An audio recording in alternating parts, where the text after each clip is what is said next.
Hello, everybody, and welcome to an extra edition of the Blood Red podcast, brought to you by the Liverpool Echo. I'm your host, Theo Squires, and joining me today is our Liverpool correspondent, home and away, Paul Gorst. How are you, Gorsty? Yep, all good, all good. Another press conference today, wasn't there? More details and information to get stuck into. So, plenty to talk about, actually. I know you did the podcast yesterday, but it feels like things have moved on significantly in, 24 hours? So, quite a lot to talk about today. Yeah, that's essentially why we're doing this extra episode, because if you go through the press conference, there was so much injury news, and there's obviously been so many twists and turns with Mohamed Salah in the last few days. We'll just dive straight into it, and we'll go with the big positive. We'll get to Salah later, and that is Andy Robertson is going to be back in the matchday squad tomorrow. I think that's come out of the blue a little bit. We knew he was expected to be back soon, maybe not quite this soon.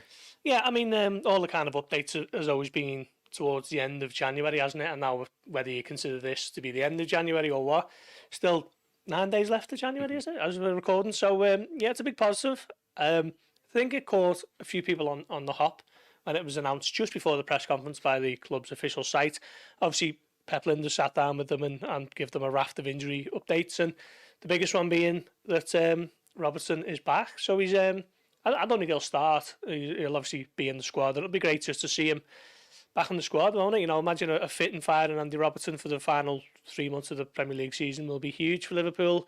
He obviously hasn't played since, when was it? Before October, wasn't it? October. The October international break now. So he's been a big loss. But on the flip side, I think Tsimikas did really well in his absence, and Gomez has been superb during their absence over the last month or so. So Liverpool have kind of ridden the storm really well there without the main left back and without the backup left back, and then a kind of third choice. Recalling Owen Beck as well, haven't he, from his loan in Dundee. So Liverpool done really well there, actually, on the left side of the fence. But great to get Robertson back in the squad for tomorrow, and then going forward, he might get some minutes against Norwich, mightn't he, on Sunday in the FA Cup. And then you're looking at it thinking, well, how much can he play against Chelsea? Might he even be in the team for Arsenal? That might be a little bit too soon for him, you know, given the importance of that fixture and how little he's played, but a huge boost for Liverpool, and it'll be great to see him back. One of the real kind of leaders and characters in the squad, isn't he? Well, you say that about the leadership. If you look at who Liverpool lost in the summer, Henderson, Milner, Fabinho. Before that, they've lost Wijnaldum a couple of years ago. That's so much of the original leadership group that's gone. So that is a boost in itself. Even if you have to take a few weeks to get Robertson on the pitch, you've got your leader back in the dressing room to support Alexander-Arnold, to support Van Dijk, Salah as well when he's back. Yeah, I mean, you look at how many kind of international captains Liverpool have got. You know, Szoboszlai is the skipper of Hungary, Robertson, of course, for Scotland, Van Dijk for Holland, Salah for Egypt. We'll come on to him. So it's a real group of leaders, and then a nice blend of young players who are desperate to kind of show that they belong on the top stage. So the squad is really, really promising. You know, the fact that they've navigated that incredible injury run really over the last sort of 2 months maybe. It does feel like they've been basically 10 players out for a good while now. Yeah, it's almost since the return of football from the international break, the November one. You know, Alisson went off in that one, didn't he? Alisson and Jota against Man City. Since then, McAllister, massive season's over. Robertson, we already knew was injured. Tsimikas has gone down. Szoboszlai, Trent.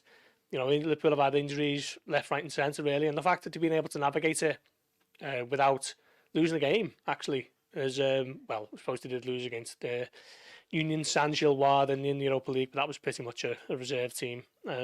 Aside from that, Liverpool have done really well navigating it, not making it an excuse, not really having it become an issue where it's known externally. I think people who don't follow Liverpool as closely as you know, the likes of us and the supporters probably aren't quite aware of just how much, you know, or how big Liverpool's injury list has been in the last 2 months. So the fact that they've come through it all is huge testament to Klopp and the players themselves who are fit and the ones who've been playing.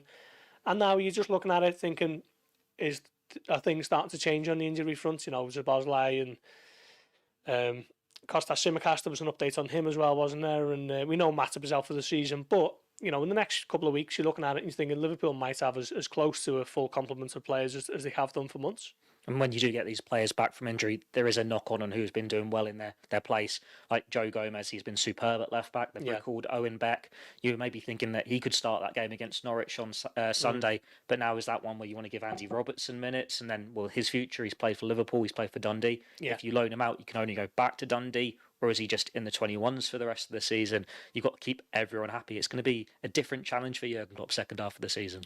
It will, it's totally different, really, to what he's had to do in the last sort of 2 months. Like we say there, it feels like Klopp's had 2 subs that he could make each game in the last sort of month or so, and it's basically been Gravenberch if he hasn't started, and one of the forwards, whether it be Gakpo or Nunes or whatever. But now you're getting Robertson back, hopefully Szoboszlai. Another update was Trent, wasn't it? I think he said that it'll be okay for the FA Cup on Sunday against Norwich. I'd be surprised if he played in that, or certainly if he started. Conor Bradley certainly got the bit between the teeth, hasn't he, from Bournemouth? So you'd imagine he'll be given another run. But it's just great that these players are coming back. Certainly Trent. We were kind of told that Chelsea is the one that he's targeting on the 31st of January. So if he is fit enough to be part of the squad on Sunday, you'd imagine he'd start that one against Chelsea, and that's a huge game, I think, in Liverpool's overall Premier League season. Szoboszlai probably could have done with the rest, if we're honest. I think we've spoken a lot about how much he's played, haven't we? So, that injury might even have been a blessing in disguise. So we'll see if he's able to play a part tomorrow or the weekend. But yeah, certainly in terms of injury updates in a press conference, this was probably one of the better ones for Liverpool. And maybe it was aided a little bit by Lijnders being able to divulge a little bit more than what Klopp does at times. I think it might be fair to say that. So, good news on the injury front, and long may it continue. Before we go through the rest of the names, I'll just pause to remind viewers that we are live. So if you've got any questions, get them in on Facebook, get them in on YouTube. It is the transfer window, so I'm sure Gorsty would love to answer your transfer questions. But yeah, we've got plenty of injury stuff to get through as well. You've touched on a few of the names there, but one you haven't is Curtis Jones. Obviously, it was a bit of a scare at the weekend when he came off. They were worried that he might have done a muscle injury. But the update is he's fine. It's like Gravenberch, I think, was he the United game where he came off and they said it was just fatigue? Yeah, he had that DOMS issue, isn't it, which is obviously a fatigue-related injury. Yeah, it was a bit of a worry that, because he was feeling the thing at the back of his left leg, and you were thinking, is that another muscle injury? Is that another hamstring? And the way Liverpool's luck has been on the injury front, you're feeling the worst, aren't you? But yeah, Lijnders today with another positive update saying that he was fine, and that means that he might go back into the team tomorrow, or the weekend, or both. So yeah, I mean, I think it was vital that he wasn't injured, really, given the, you look at sort of the last, 9 months or so, Curtis Jones, since he broke into the team again.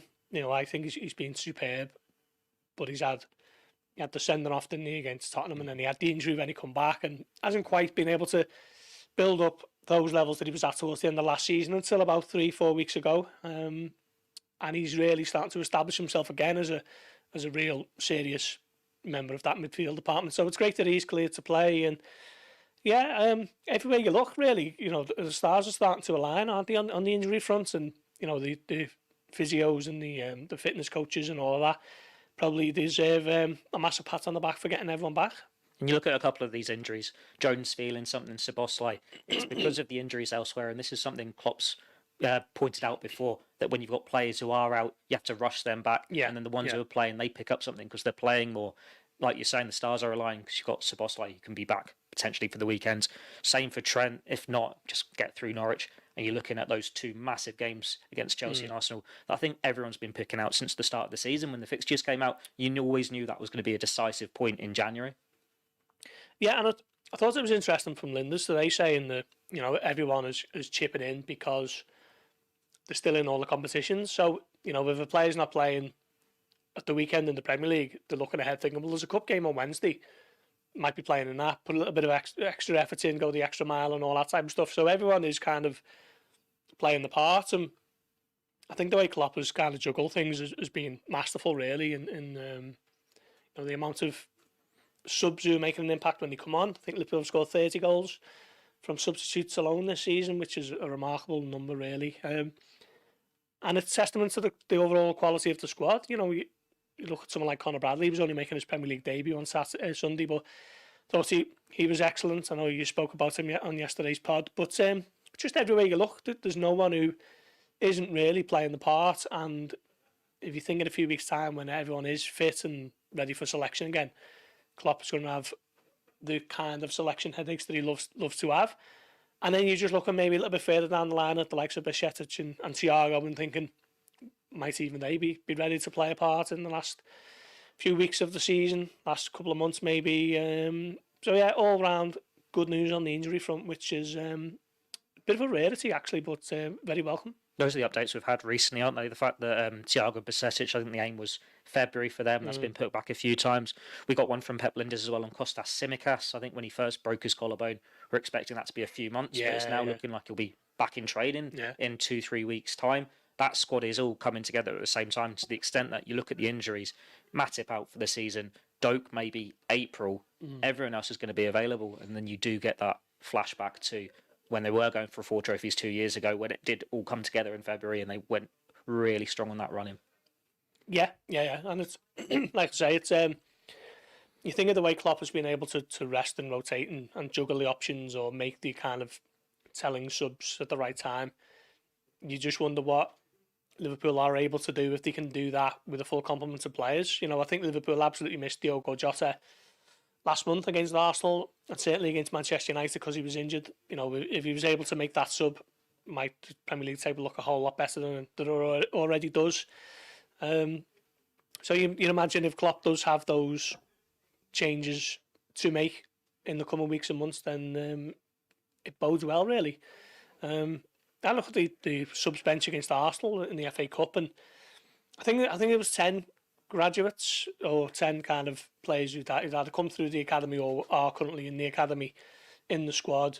Similar at the weekend as well, depending on what you class Joe Gomez as. Yeah, and Harvey Elliott as well. And obviously Liverpool went to Arsenal and won 2-0, and Trent's probably a contender for man of the match, and Jones is playing, and Bobby Clark and Conor Bradley are coming off the bench, and just it was fascinating hearing Lijnders talk about the young players today, and he kind of says that they don't let you down, do they?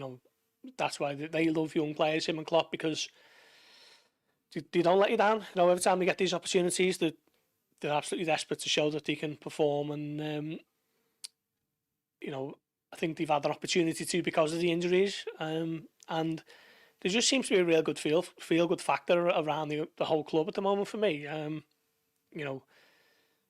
The youngsters have stepped in superbly, and now that they're getting the senior players back one by one, there's not many things that you can look at and kind of point a finger at or have a grumble at or criticise at the moment. It just seems to be that everything is going swimmingly. Now, we have had a couple of questions on YouTube, so I'll throw them your way. You'll be glad to know nothing transfer related, so you can relax a little bit. But though the first one is about officials. How do you feel about Paul Tierney being chosen as the ref for the Chelsea game? Now, you're not going to be thinking about Chelsea anytime soon. There's still 2 games to go. Yeah. But that comes from Sean P. Casey. So yeah, Paul Tierney again. Do you know what? I mean, I try not to be too concerned about who the refs are. I know a lot of supporters get riled up by the identity of who the referee is going to be, and I can name a few former colleagues who used to share similar kind of frustrations when the refs were named during the week, but it never really bothered me. I kind of feel that if Liverpool are good enough on the day that they'll win the game, and I don't really worry about it too much, but certainly it might be something for Klopp to consider. He's been very outspoken, hasn't he, to say the least, about Paul Tierney in the last sort of 6 to 8 months. Was it the Tottenham game where he said, I don't know what his problem is with me, or said, I don't have a problem with any referee except for him. It was a weird kind of feud. So when he did his hamstring, wasn't it? Yeah. That was the one when he was celebrating the goal. But look, it's one of those things. I think generally the general standard of refereeing needs to be improved. I think that was something Liverpool were aiming to work towards when they brought out the statement that got ridiculed at times by other fan bases and whatever else. But in terms of Paul Tierney specifically, it doesn't really bother me too much, if I'm honest. But I know some supporters do get wound up at such appointments, shall we say. Touching on all that, it's what's amused me, I think, was it Gary Neville who's come out and said, Liverpool have started this by asking for apologies and sending statements out. You need to remember that the 2 decisions that the officials have said they've got wrong were a goal that should have stood and a penalty that should have been given against Arsenal. It's not the same as some of the decisions where a player's been pushed over in the box and is it or isn't a penalty. Liverpool have been wronged a couple of times here. And they've still got a lead. I mean, there's a difference, isn't there, between a subjective one and an objective one, and that Luis Diaz goal at Tottenham should have stood. Should have been a goal, could have been totally different results, totally different outcome. Liverpool could have a healthier lead than they do at the top of the Premier League at the moment. That was just a farce that should never have happened. Now, other things like Arsenal, Mikel Arteta being particularly furious at the pushing the back against Newcastle, I actually thought that was a foul. I could see his point, but when clubs are bringing out statements for those sorts of subjective calls, and I've seen Nottingham Forest have done it, haven't they, for having Tony moving the ball with his free kick at the weekend. It seems to be a little bit of a trend at the moment, just to kind of come out and berate the officials and all that type of stuff. And I do agree that they're not, they don't cover themselves in glory with some of the things they do. Justin Clive, for example, Curtis Jones at Tottenham, they're similar incidents for me. They're either both sendings off or neither of them are sendings off, not one or the other, which is how it transpired. And VAR, for me, it kills the game. I much prefer the League Cup where it's not really in action. You don't really think about it, too much, do you, when an incident is or isn't, the refs blow up. But it's kind of the way of the football landscape now, isn't it? Everyone kind of talking about refs, and I hate it, to be honest. It dilutes it for me. I don't know what you think, but I think this constant kind of focus on the decisions dilutes from the game. But on the flip side, I can kind of see it sometimes with how head scratching some of the decisions are from them. But I mean, I don't know where you stand on it all. I feel the officiating's been getting worse. It certainly seems there's more scrutiny on it this year, and the referees are buckling more under the pressure. That the fact that technology was brought in to clear up the clear and obvious errors, now it's just making it more and more confusing. The fact that we're wanting to go back to purer times when you could just make a mistake, accept it, and move on. There's got to be some middle ground there. But I think it's quite telling this season, where if it had been last year and Liverpool had this lengthy injury list and all these decisions were going against them, Klopp would be fuming. It would be such a big deal in the press, in every press conference. Whereas it's something we overlook. Like, they've had a goal that should have stood against Tottenham, and it was a big thing at the weekend when it happened, but they've moved on since. It hasn't really been a big deal for the rest of the season. Same as the injury list, where you compare a Tottenham, a Newcastle, a Manchester United. All these teams that have needed the excuses have used the excuses. It just goes down to, if you win games, who cares? Yeah, I mean, one thing I did notice, actually, I don't know whether it was coincidence or whether the PGMOL have kind of convened during the break to make it a thing, but I didn't really see VAR intervening much in any of the games I saw over the weekend. I don't know whether, like I say, that was just a coincidence or what, but normally... Could be because it's the winter break and it's like half the games, isn't it, each weekend, potentially? Less things are happening. Yeah, well, there is that, but it's just generally game to game. Like, I don't remember it getting involved at all against Bournemouth on Sunday. You normally... It should have done for Clive. It should have done, yeah, but I just don't know whether that was like a directive just to kind of raise the level of its use and its introduction, and I'm all for that, to be honest. I think VAR probably does have a place in the game, but the kind of bar for it to be used needs to be a lot higher than it is at the moment. Now it's just any decision, VAR has a look at it as well. It should be reserved for absolute stonewall calamities like Diaz at Tottenham and those types of huge errors. But it's too omnipotent for me across football. It's everywhere, isn't it? But yeah, I hate talking about it. It's one of the most boring topics for me, and we've just given it a good few minutes. Yeah, we've just devoted 5 minutes to. Let's get back to the football. We've got a couple more questions in. One of them's back to the injuries, and I know we've touched on Thiago and Bajcetic, but is there any new news on them? I'm not sure if there has been since Klopp spoke about it about a couple of weeks ago. What's the latest update that you've heard? Nothing really. It's one of those, isn't it, where Klopp kind of said, essentially, stop asking me about it a few months back. And, I think he put like a January timescale on it to the point where he's kicked it down the road there. So if you're getting to ask Jurgen Klopp one question a week, you're not going to ask about Thiago or Bajcetic because he's already said, well, they're out till January.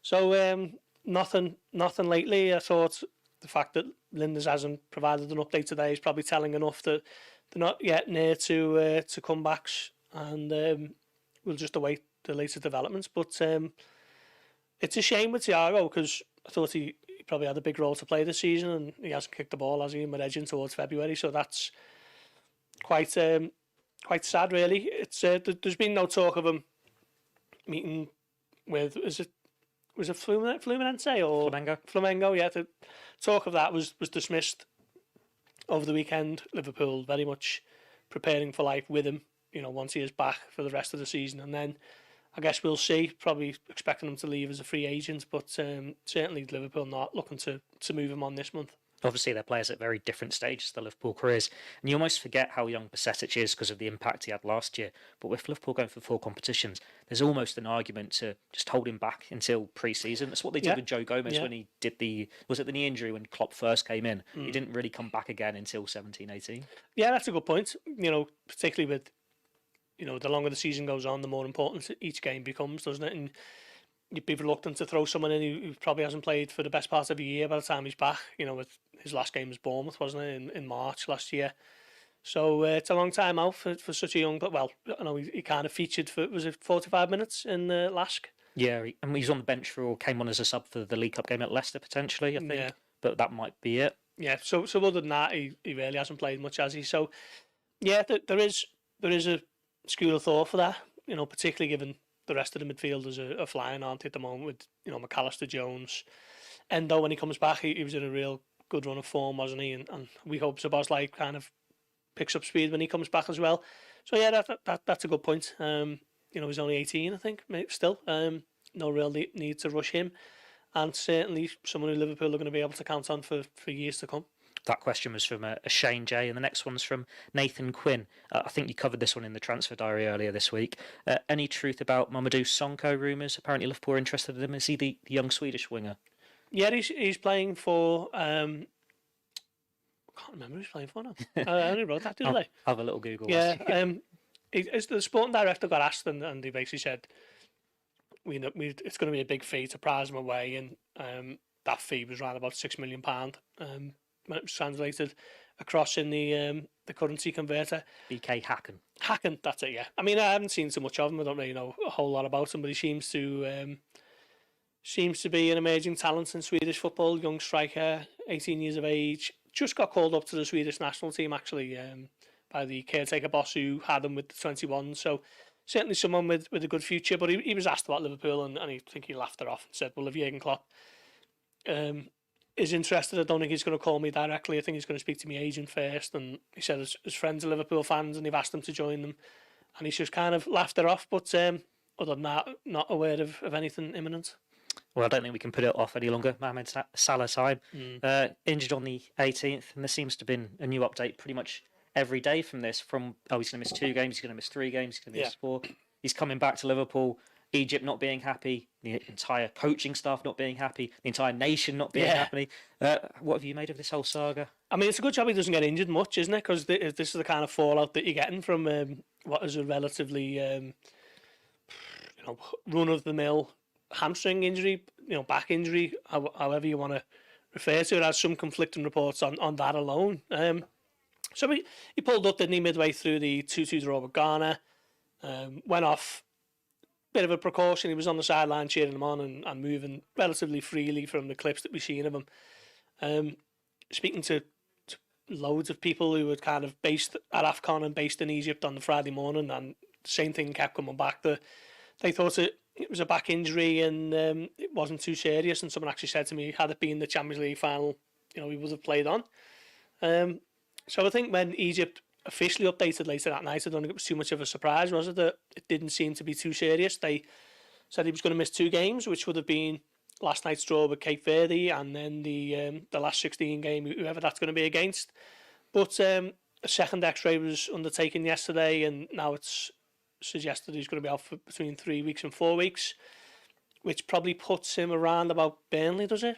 Burnley time in the second week of February. As if it's 3 weeks, he's touch and go for the semi-final if they're still in AFCON Egypt, and he could be back for Burnley. If it's it's Brentford, and then it'll be, along with all the list of injured players we've covered, that's the one you're looking back where you could have a nearly fully fit Liverpool squad.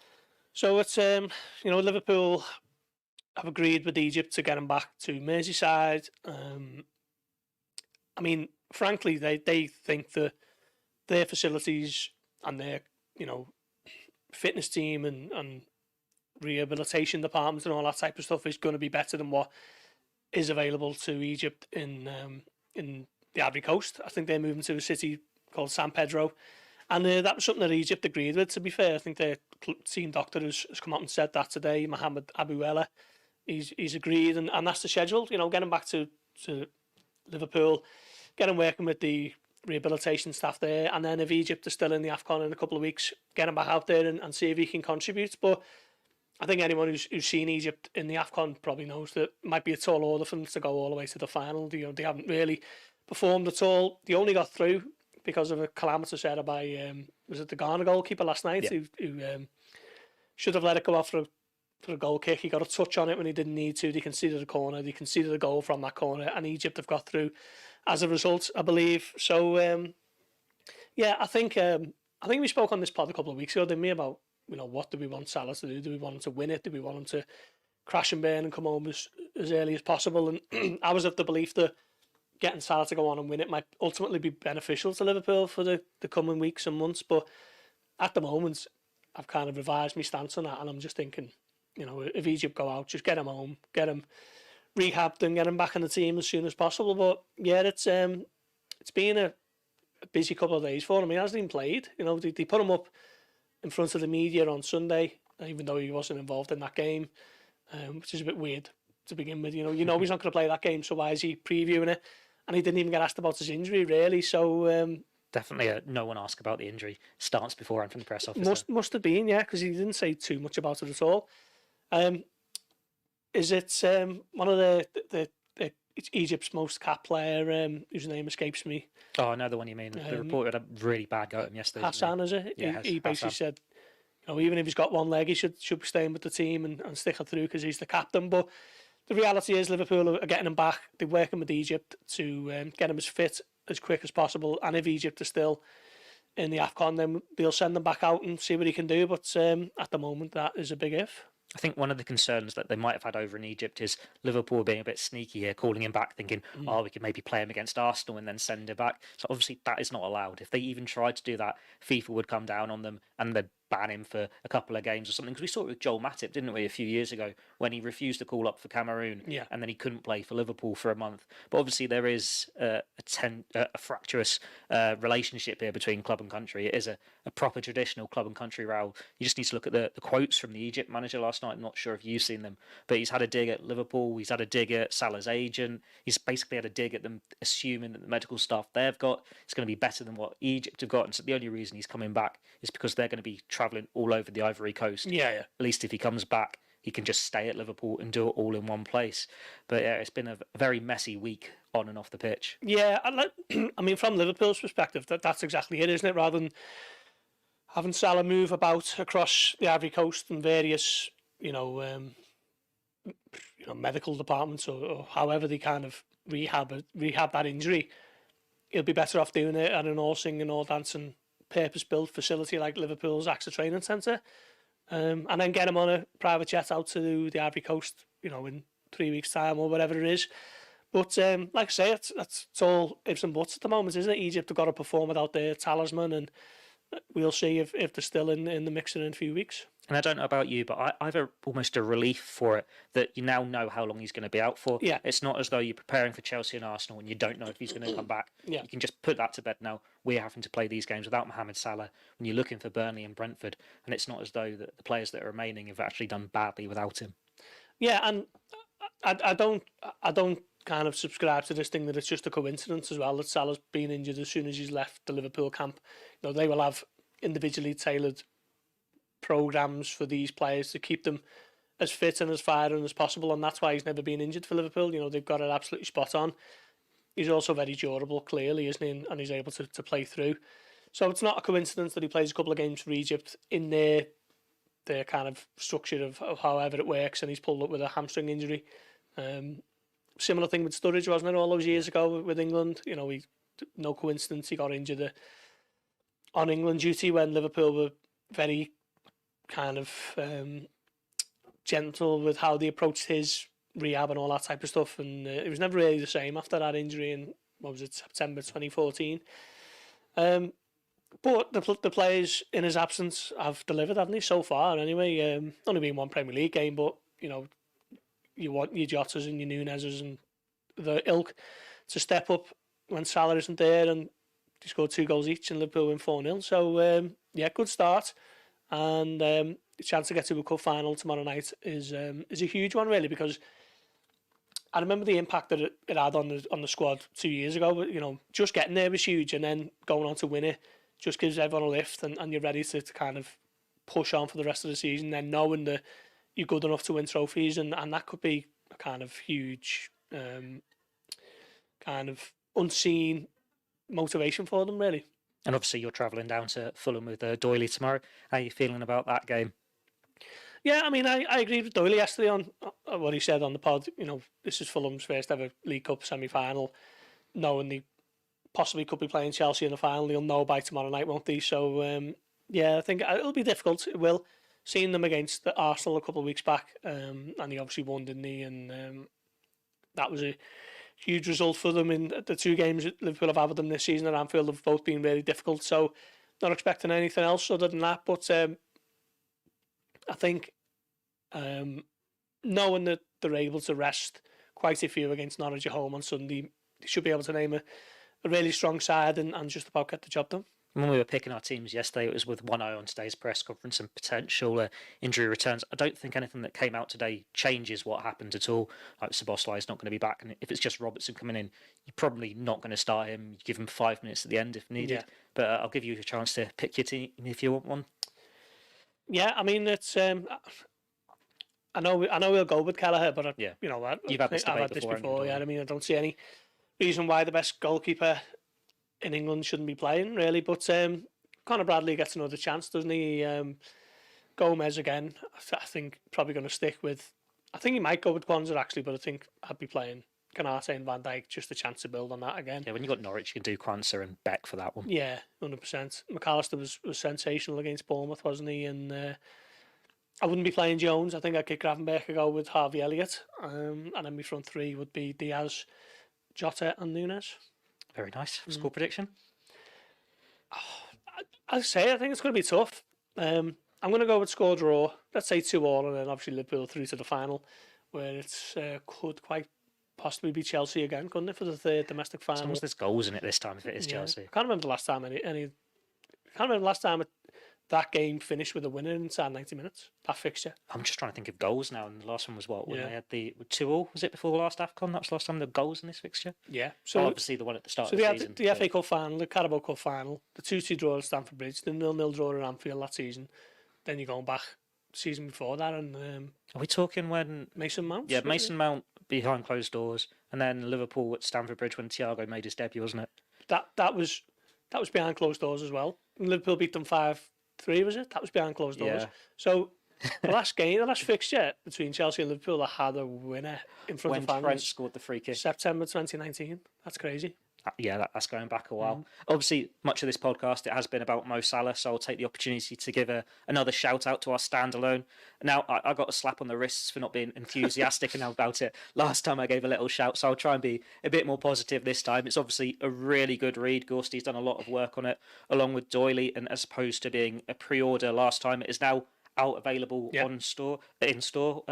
What can you tell us about it that you didn't tell us before? Yeah, it's I mean, a lot has been written and said about Mo Salah, hasn't it, during his history-making Liverpool career that started in 2017. So me and Doyley had a bit of a job on our hands to write something that was a bit unique and a bit fresh and maybe a different angle, but we've given it a go. There's a piece about the kind of special treatment he gets within the Liverpool ranks, which, all players are equal, but some are more equal than others, and that certainly goes for Mo Salah in terms of little bits of leeway that he gets from the club. I know Doherty's done a big piece exploring his kind of dedication and his dietary things off the field that enable him to stay in the kind of peak condition that he was in prior to this injury. But loads of things about what his teammates think of him, how he got to 200 goals, his top 10 goals, his most important moments, his landmark moments. So yeah, there's loads in there, and it's just a shame that it's coming out and it coincides with a hamstring injury for Egypt, doesn't it? But me and Doyley split the workload, and it is yours to own now. So get ordering, I guess. I suppose if you're sat home missing Mo Salah, it's the perfect piece of content to keep you going, Yeah. keep you warm at night. You can read it, remember all those great moments that he's produced over the years. Like beforehand, before we had all these new updates, we were obviously going to do some of his big moments at Liverpool and choose our favourites. And it came up on my Facebook the other day, the highlights of the 5-2 win over Roma. Yeah. He got 2 goals and that 2 assists, and that one gets completely overlooked as one of his big moments at Liverpool. But there's just so many, so many, and you hope there's going to be a lot more. In the I remember that one against Roma, and he was the best player in the world that night. Champions League semi-final against Alisson, no less. Yeah. That first one where he just dinks it over. You know how good Alisson is in one-on-ones. Liverpool benefit from it every week. Just dinks it over him, doesn't he, with the second one. First one, curls it in off the stanchion. Alisson nowhere near it. Sets up Firmino. I remember one, I think it was the second half, where he does like a little Maradona type turn and skinned about 3 players, and he was just a player operating at the total peak of his powers that night. And yeah, we could sit here all day. We could do another hour talking about Mo Salah, couldn't we, and all his achievements. And what is it now? Over 200 goals for Liverpool. Bring on 300. Yeah. I mean, 18 months left on that contract. Probably capable of carrying on after that.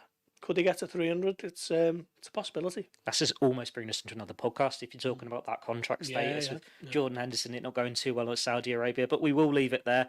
If you do want to get your hands on that Salah standalone, it came out on sale last week, I think. So you can go to reachshops.co.uk/Salah. We'll also have all the information in the info under the video.